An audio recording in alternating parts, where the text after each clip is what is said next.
November 1st, day after Halloween. How was everyone's trick-or-treating experience last night? Too much chocolate. The sugar hangover. Yeah, isn't that always the case?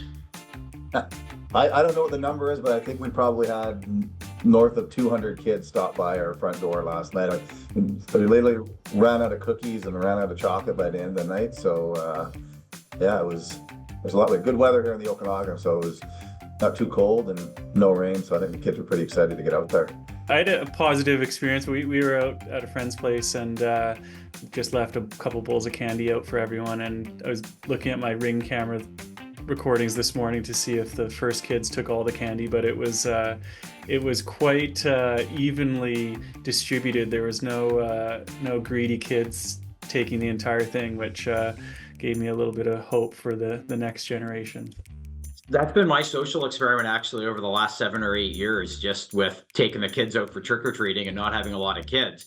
Is we've left bowls outside and kind of peek out of the window when we come back from trick-or-treating and seeing nobody does kind of take that whole bowl. I know what I would have done as a kid. There wouldn't be any candy left in the dish, but every year that we've done it, every kid takes 1 or 2 pieces of candy and moves on. So there is hope for society, I guess, Jay, as you say. All right, episode 17, Wealth Talk. Today we're going to look at the economy, the markets, where we're at after the recent surge from our August lows. After that, touch a little bit on a pretty bold call from Goldman Sachs about future returns for equity markets, and finish with some discussion on what the market's telling us about next week's US election. So we'll, without further ado, get right into it. So Craig, we've got some charts in today's podcast we're going to kind of work through, and from the August lows when we had that, what was it, about 12, 13% kind of 4-day correction there, markets have responded pretty much across the board with prices moving basically unabated higher. What's behind all this, and where are we at here on November 1st?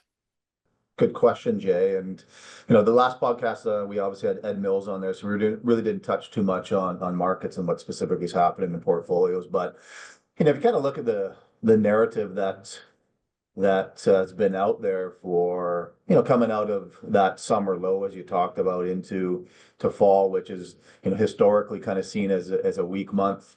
That hasn't played out over the past 8 to 12 weeks. In fact, as we sit and finish the month of October, most North American, most global equity markets finished at or near all-time highs, and it's really interesting because, again, a lot of the narrative that we hear has a negative tone to it, whether it's recessionary fears, some lingering concerns over inflationary pressures. Obviously we continue to see global unrest with Ukraine, and more recently some of the turmoil in the Middle East.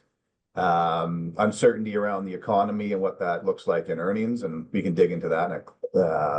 We're going right through the heart of third quarter earnings season, and probably the biggest thing that we could all agree with here, which is 4 days away now, is the U.S. Election. But as I said, in the face of all of it, the markets have been pretty resilient here. Inflation's behind us. When you look at economic numbers, I dare say it's overwhelmingly bullish, but I'm going to probably give it a Goldilocks type scenario, that things are not too hot, not too cold. This morning we had some unemployment data came out that was a bit softer.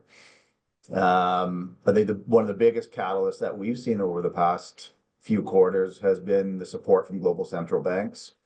Monetary policies loosening. Bank of Canada's cut 50 basis points. I think Federal Reserve a few weeks back did the same. So you kind of got a bit of tailwind here that's creating this bullish setup, and you're seeing that across equity markets. As I said, you got more stocks that are participating to the upside, which is a bullish thing. So as you can see, I guess in this chart here, the S&P 500's up since that August low in the red. Blue, you've got the TSX, which is positive. Surprisingly, even gold has participated in this rally. What is different, and maybe somebody else wants to talk about it, is what's happening in the bond market. Despite central banks cutting rates, you would think bond yields would come down. Well, in fact, in the last 3 weeks, they've gone up. So overall, it's pretty constructive from what we've seen, and I think you're seeing that reflective in portfolios as well. Craig, you're absolutely correct with all those things that, we use the phrase Goldilocks economy, and we've got interest rates coming down, which is stimulative to asset prices. It's also a signal or a sign that central banks do believe that inflation, which people thought was going to be a longer term risk, is mostly behind us. And I think the other thing going on too is that you think about it, the last 6 to 9 months, there's been concerns that the effect of higher interest rates and inflation is going to weigh pretty significantly on corporate profits in the economy. And we really haven't seen that yet. And so this is maybe the market telling us over the last couple of months that this soft landing that the central banks are trying to orchestrate is playing out. And when you ask about interest rates and how unusual that is that central banks are cutting on the short end and longer term rates are rising. I hear all sorts of things about that. People now afraid of US government debt or foreign debt because governments are spending too much. I think it's just a lot simpler than that, is that we've got the market starting to believe that the economy's healthy. We may avoid recession. You have a simulation on the short end with interest rates being lower, but a belief that over the next number of years, interest rates are not going to have to come down much lower. They're not going to go up a ton higher, and that's a sign that we believe that inflation's behind us and the economy is going to hold up all right. The other thing with that is that we've also been in an environment of an inverted yield curve, and not to get too technical, but when short-term interest rates are rising and long-term interest rates are lower, that's generally a sign that there's not confidence in the economy, that we may tip into recession. And now we've got that yield curve, more normalizing. And what that's telling us is the opposite, is that there's a belief the economy is actually going to moderate here and possibly show some renewed strength. I think going back to the idea, don't fight the Fed, which was a very powerful macro follow for the last 15 years, where as long as the Fed's supporting the economy, as long as interest rates are not restrictive, you've got to kind of be long assets, whether it's gold, Canadian markets, US markets. While interest rates are going down, you've kind of got to be willing to participate in that. And I think that's kind of bearing out here, at least in the short term again. So with the kind of recent ascent, we definitely have to be aware or cognizant of the fact that valuations now are pushing on the higher end of things. Broadly speaking, in the markets, you've got a S&P 500 that's more expensive than where it typically trades. Yet, as portfolio managers, we're not looking necessarily at the broad market. We're looking at opportunities kind of on a company specific level. So here we've got valuations of Google or Alphabet. That is one of our core holdings for clients, and currently trading at a pretty attractive valuation, kind of just off their fresh earnings report. Does someone want to kind of dive into kind of what we're seeing here with a name like Google and how we see this relative to the broad market? Just go back to the conversation around valuations. A few points on that. There is a tendency for analysts, for market commentators to paint valuations with the same brush across all stocks. And take the S&P 500 as an example. We've often referenced the top 10 or the Magnificent Seven or the mega cap names, and they still represent about 36% of the market value of the S&P 500. Those top 10 names, yeah, I can argue that they're trading at a valuation or a multiple that's expensive relative, to historical norms. I think on average are around 31 times right now.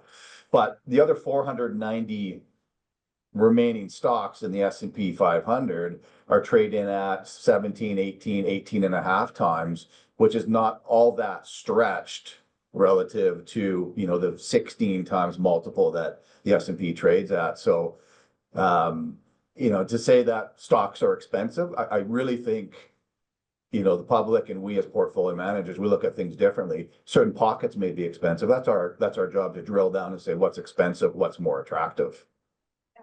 But what we also find within this Magnificent Seven, and what Jay's pointing out here, is a stock like Google that has had some headwinds. One of the primary ones has been the antitrust issues that have been an overhang for quite a few years, and they came to head over the last few months. That's kind of weighed on the stock. The stock had kind of traded sideways until recently came down a little bit. And while the stock's doing that, corporate profits are still increasing. And what that does, it brings the valuation down on the stock. And that's what we're seeing here. Yeah, so I think the important point is earnings are kind of catching up to expensive valuations, and even with companies that have had as much success as a company like Google, you're still finding some opportunities to put money to work at reasonable valuations. Another thing we kind of get asked pretty regularly in this current environment is how do we invest our clients in AI? AI is everywhere these days, and I think there's kind of a few poster childs, NVIDIA being one that seems to be supplying all the hardware for the build out required for AI computation.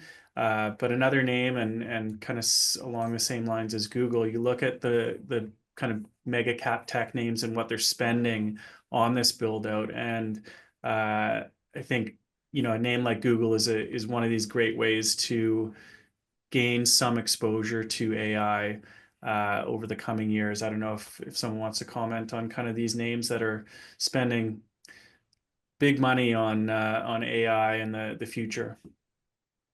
You mentioned NVIDIA, and it's a name that we commonly hear, and it has been a big winner from this AI theme. But we have to keep in mind that as portfolio managers, our philosophy is we invest in companies over the long run. Those are going to add value over a period of decades, and I think something like NVIDIA, who's selling hardware and selling hardware or chips at the pace that they are. Look at Amazon yesterday when they released their earnings. Their capital expenditures, primarily driven by AI infrastructure spending, was up 81%.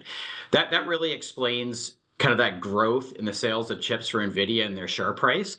But what does that mean? And coming out of these earnings with Amazon or Microsoft or Google and their spend on AI, is concerned that maybe they're spending too much. What's it going to do to profits down the road?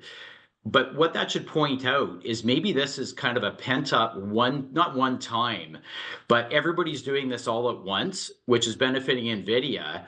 But then look at Google and Amazon and the Microsofts. They're making a long-term investment in their business so they can deliver services and products on that AI theme over the long run under a recurring revenue model. That's why we invest in them.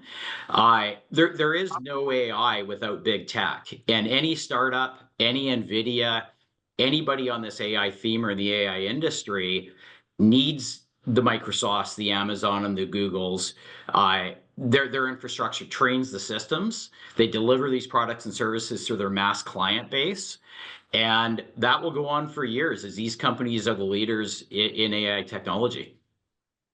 You're exactly right. You look at collectively, again, we've just went through that third quarter earnings with Amazon, Microsoft, Google, and collectively, I believe the stat they're in and around about $51 billion that they've invested in property and equipment in the last quarter, and that's up almost double. I think year before is around 30 billion that they're investing. And even Amy Hood, who's chief financial officer for Microsoft, she came out and simply said demand continues to be higher than our available capacity. So continue to look for it, and the end result is whether it's the AI side of things, cloud revenue, the numbers that these companies are putting out are growth rates that are double digits. In fact, I think they're up 22% year over year from the third quarter of 2023. And you're seeing that across the board. Google's revenues are estimated to be 350 billion. That's up from 300 billion last year. So they're supporting where they're seeing tremendous growth. And I don't think that run rate slows down anytime soon. As a long-term investor, I like to be invested in that. Again, the investments they're making, and this is the communication coming out of their earnings releases over the last week, these are investments for the long run that are going to create, as I mentioned, those long-term recurring revenue streams. Now, do you get the big win that you do in the last 12 months from an NVIDIA?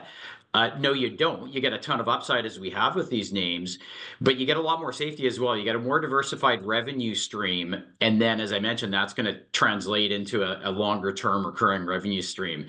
The analogy I would make would be, looking back to the late 90s with the build out, for .com and the internet, the names that came out were Cisco, Nortel, Lucent, all the piping behind the internet.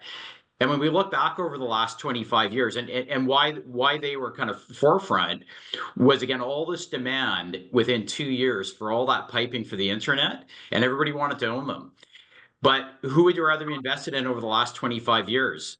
Cisco, Lucent, or Nortel? Well, two of them aren't around anymore. I would have rather been invested over the last 25 years in the companies that use that hardware to benefit their businesses: Google, Microsoft, Amazon, etc. And it's not that AI is going to repeat that, but that's really how we see it. Yeah, and again, the investment across the board on all those big companies just mentioned, it's demand. That's what it boils down to, and I think it's more than a theme, because you see a day-to-day activity how much we continue to use AI, and it's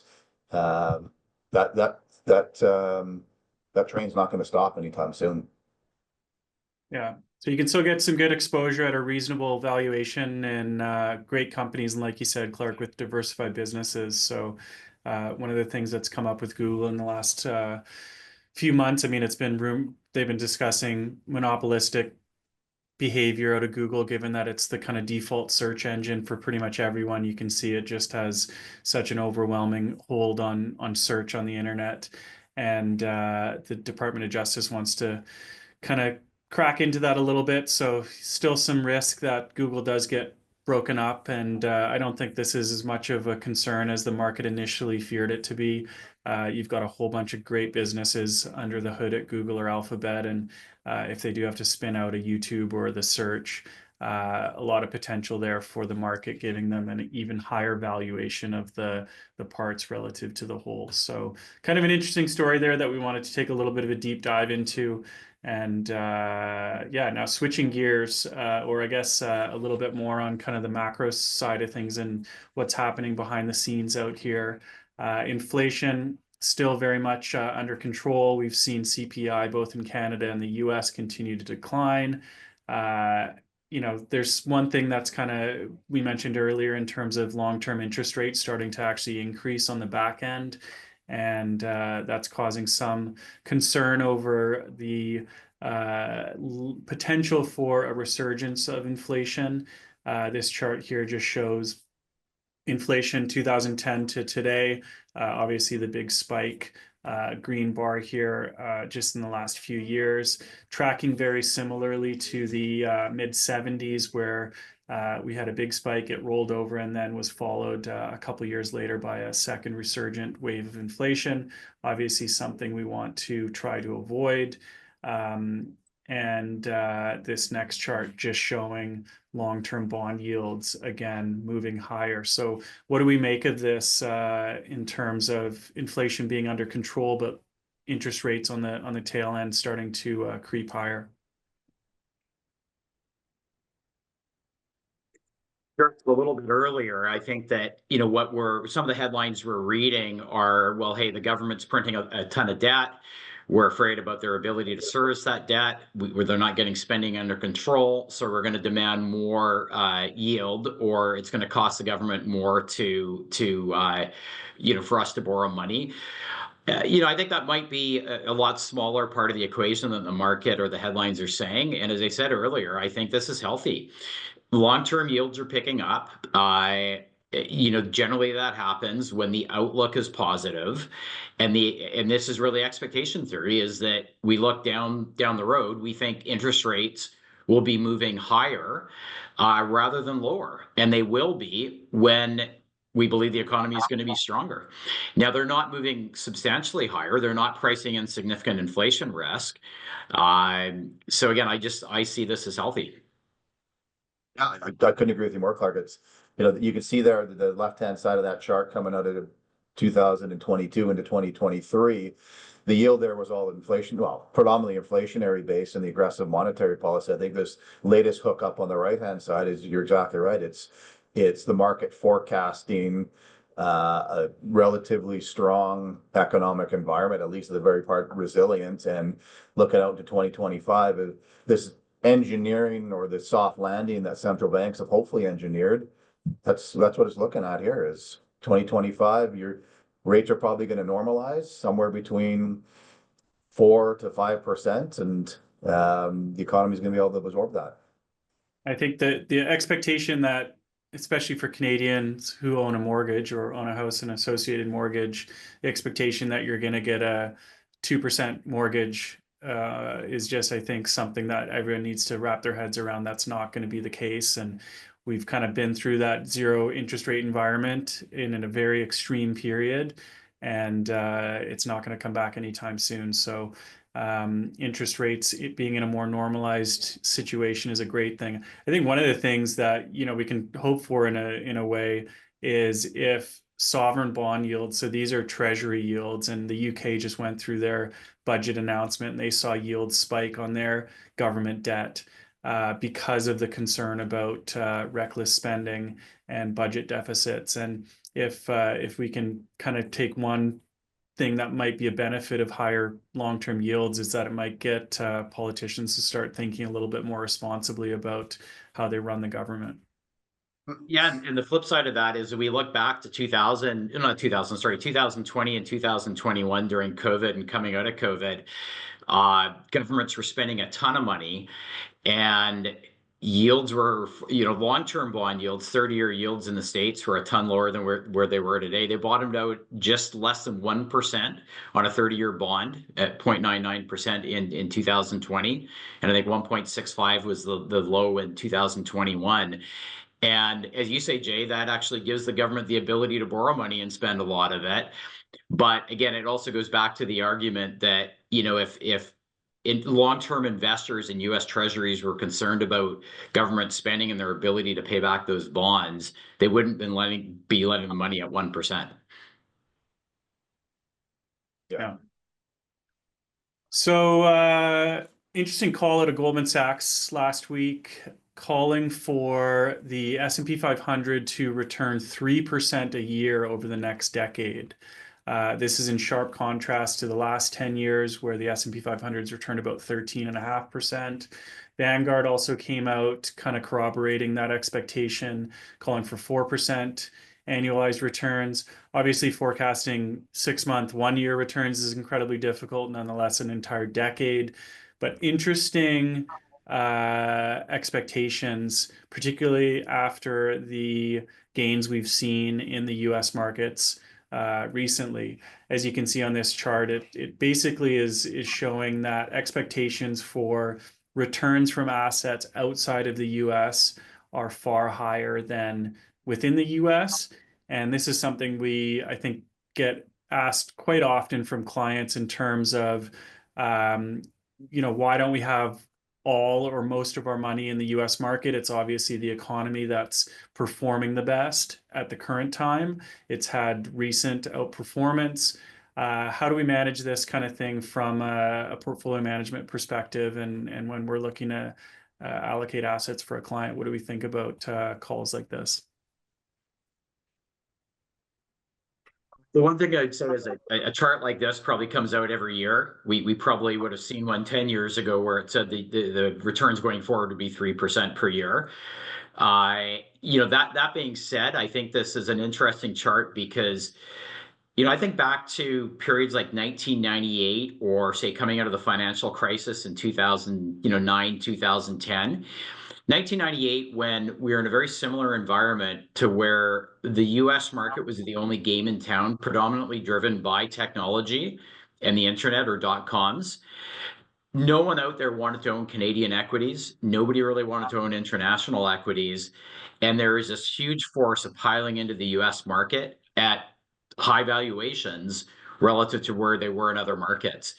And it was actually very difficult to get people to sell US equities and ramp up their Canadian exposure in the late 1990s. What happened over the next 14 or 15 years? The US market, although extremely volatile, traded sideways, I think, for about 13 or 14 years, while the Canadian market entered one of the strongest periods it's had from 1998 to 2012.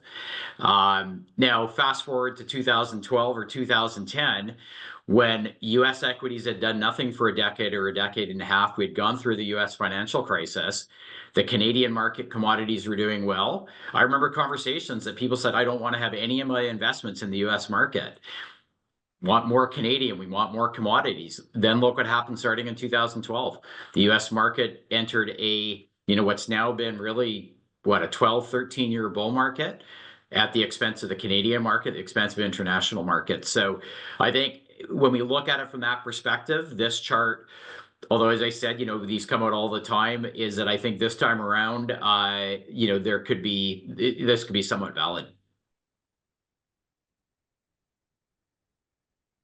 Yeah, well, it's, if we look at something that we've talked about, I think you mentioned the year kind of 2012, 2013. That's really when markets broke out of a 12, 13-year period where they didn't perform from the peak in the dot-com in 2000. And, a lot of, what I would consider smart people continue to believe that we're in a longer-term secular bull market, that if we're 10, 11, 12 years into it right now, on average, those bull markets last 16 to 18 to 20 years. You saw that from 1982 to 2000.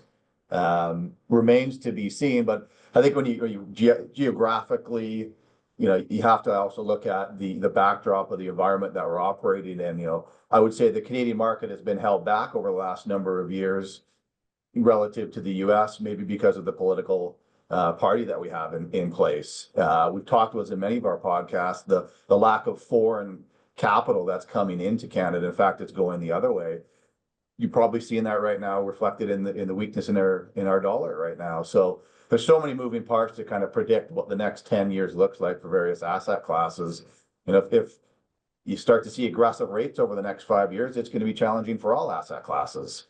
Conversely, on the other side, you look at my something comment like this was really, about the US market. I think that, we could easily see an environment where we see, very negligible returns for the US market. Not what we're predicting, but we could see that as we just went through. But if that does occur, it's very possible that other markets have above average returns relative to the US or where they've been. And I think people tend to forget that. But as you said, Craig, we could also be in a 20-year bull market where all markets, continue to provide, above average returns. And we don't know, and we're not going to know. And so going back to portfolio strategy, that diversification, let's not have all of our eggs in one basket or the US basket. Let's have some international exposure. Let's have some fixed income. Let's have some Canadian equities is the prudent thing to do. Yeah. Sorry, go ahead, Jay. I think that's the big takeaway is we don't know what asset classes are going to do. I think even another good kind of similar situation is the Canadian real estate market, right? Where up until 2017, everyone thought you could never lose money, and the Canadian real estate market was a sure thing, and it was always going to go up. And over the last 6-7 years, we've seen basically no movement on the upside in real estate here in Canada, and in large part that's because valuations reach such an excessive level that you kind of have to ask how much higher can it go, right? Similarly, here in the US markets, I mean, they've just kind of been moving higher and higher and higher. And anytime you see valuations reach not necessarily extremes, but you see returns that were repeatedly above average, people want to own more of that. And when people kind of rush to one side of the boat, so to say, or if everyone's betting on the same horse, your odds of achieving excess returns on that same asset likely go down. So I think there's a little bit of this going on there.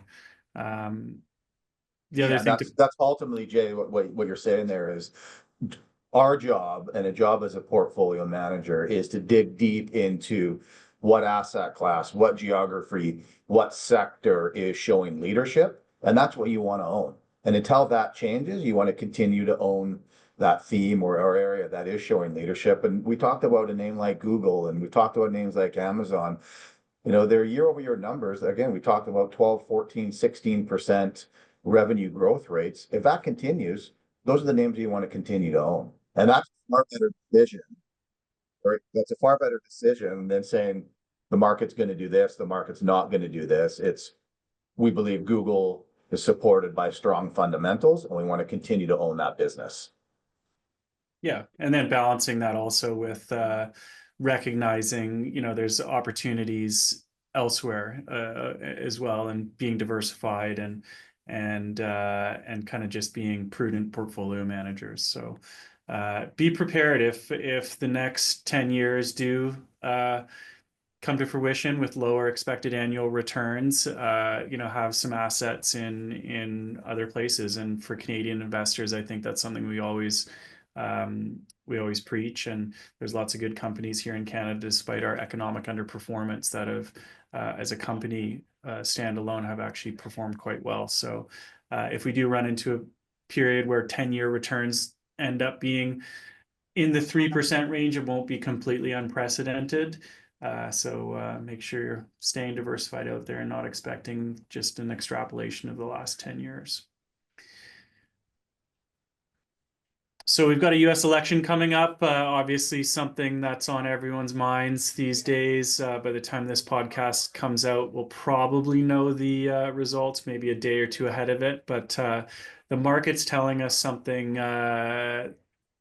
with a lot of conviction here, with what Goldman Sachs has put together as the kind of Trump-Harris, the Trump-Vance basket of stocks, and the Democratic basket of stocks for Harris-Waltz. And as of the last 2 months, the basket representing the Republican policy as it has vastly outperformed. So the market's kind of giving a clear nod that it expects Trump to win. Any thoughts on this and what we expect out of next week's election? Realism view on politics, Jay. Maybe I'll let Craig tackle this one. Well, you can view it. If you look at kind of what's transitioned over the last couple of months here, Harris obviously had a big bump when Biden stepped aside on that Sunday night. Her ratings jumped, and you can kind of see that from July all the way up into mid-September. In the past month, it seemed to flip-flop. What does that mean? Remains to be seen. I guess we'll find out in 4 days. And if you kind of look at other polls or prediction markets, it's signaling the same thing, that it's at this point it looks like it's a Trump outcome. It's tough to say what that is right now, because you read another poll and it's extremely tight, and we talked about in our last podcast that it's up in the air. Now, ultimately, what does that mean for clients? Well, as I talked about at the onset of this podcast, here we are with equity markets at or near all-time highs. So despite what we see on this graph, which goes back, I guess, now kind of 7-8 months, which whether it's Harris or Trump in the lead, equity markets have essentially turned a blind eye to it and said, hey, we're going to focus on the economy, we're going to focus on inflation, monetary policy, and how's corporate America doing? And I think that is the key takeaway for us, is that the outcome remains to be unknown. But what is known right now is equity markets are pricing in something different. And I will add a few comments, actually, that, I think to answer your question, Jay, I think what's happened here is, when Biden bowed out and, Harris took over that campaign, I think there's the immediate, excitement in the Democrat Party, amongst the electorate. Her popularity, even amongst a whole bunch of well-named Republicans, soared. And you get that excitement, and you get that excitement bump up in the polls. And I think that's what you saw. And it just naturally wanes. And I think that's part of what we're seeing there, is that, at the end of the day, though, politicians will say this, is the only poll that matters is the poll on election night. I think that if we were to look back 8 years ago, when it was Trump versus Hillary Clinton, my guess is whatever this is, a voting poll, looked very similar, with probably worse than this for Trump, with no chance to win. Hillary was favored to win. The poll that came out on election night, Trump won, and all the stuff that we looked at beforehand didn't really matter. One takeaway from that, though, is what happened after Trump won. The market rallied the next day quite significantly, despite everything else about Trump. And we actually entered a very strong phase in the market. And I think what that's, what that told us. And, as far as, future market performance is, markets do tend to, focus on economic policy, fiscal policy, as you mentioned, Craig, the corporate environment. And, at the end of the day, I personally don't think it really matters who's going to win the election. It's what the rest of that stuff looks like. What are your thoughts, Jay? Is this the markets are, forecasters saying we like the team Trump's assembled and we don't like continuance of Bidenomics, which, a lot of people will argue hasn't been all that effective outside of printing a heck of a lot of money.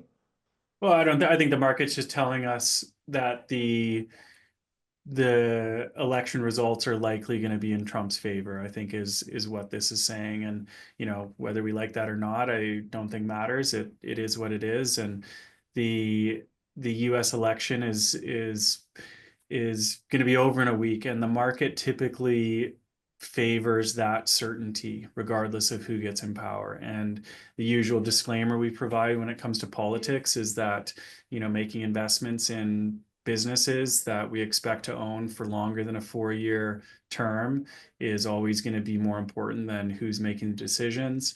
I think the market, over the last few months here has just in the recent kind of ascent has likely priced in deregulation, lower tax environment, which is kind of Trump's core policy, and so much that he has any policy that he believes in. So, the market's been wrong in the past. It could be wrong again here in the future, but I just think the market's telling us quite strongly that Trump's likely to be elected again next week. So hold on to your hats, and I guess more than anything, we hope for a peaceful transfer of power, and I guess a lot less chaos in the first 4 years of Trump's reign. So we'll see. That's the hope. Is I would encourage anybody that listens to this, and I would say this in public setting, that regardless of the outcome, I hope people keep an open mind and support whoever's voted in, whatever side of the aisle that you're on. We had an election here in BC. The outcome was very tight, as we saw. And at the end of the day, I think that's in the best interest of everybody to support the political party that is in power for the 4 years going forward, because collectively we all have to work together as neighbors, as business colleagues, as one economy. And I'm hopeful on that. Maybe hope's a long shot, but I'd be encouraged if that's the outcome, regardless of whether it's a red or a blue outcome. Very optimistic point to end on there, Craig. Thank you for that. I think we'll Wise leave it words until on November 1st. Yeah. Well, hopefully we see some continued growth in markets here throughout the end of the year. We'll probably have one more podcast before we close things out on 2024. As always, thanks for joining us. We appreciate any feedback, and we'll see you next time.